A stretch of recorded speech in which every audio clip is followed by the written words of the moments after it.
Këtë të martë, kryeministri Edi Rama i ka bërë një urim të veçantë Fatos Nanos para rendësit të tij në krye të socialistëve. 73 vjetori përkoi me ditën kur Shqipëria hapi 4 kapituj të negociatave të integrimit, por Rama sjell në vëmendje edhe kontributin e Nanos.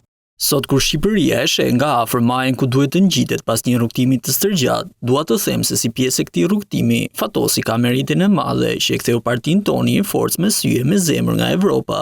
Dhe sikur ta mendosh për një moment, atë fazë të parë të historisë së Partisë Socialiste në Shqipërinë e zhytur në vorbullën e rrumpallës demokratizuese, pa Fatos Nano në krye të saj, mendja të thotë se rruga jon mund të kishte qenë shumë më e gjatë. Respekt për qafime dhe gëzuar i dashur kryetar. Madje kreu i qeverisë shton se Nano mbetet lideri historik i PS-s. Në këtë ditë të shënuar të lindjes së tij, teksa pas hapjes së 4 kapitujve të tjerë të negociatave të antarësimit, po udhëtoi për të mbajtur një leksion në Kolegjin Legjendar të Evropës në Brush, më erdhi krejt natyrshëm dëshira që t'i uroj publikisht Fatos Nanos, liderit historik të Partisë Socialiste, një ditëlindje të gëzuar dhe jetë gjatë, 100 vjet. Prej gati një viti, Nano nuk është përfshirë në ngjarjet politike, ndërsa ju nënshtrua edhe një ndërhyrjeje në spital.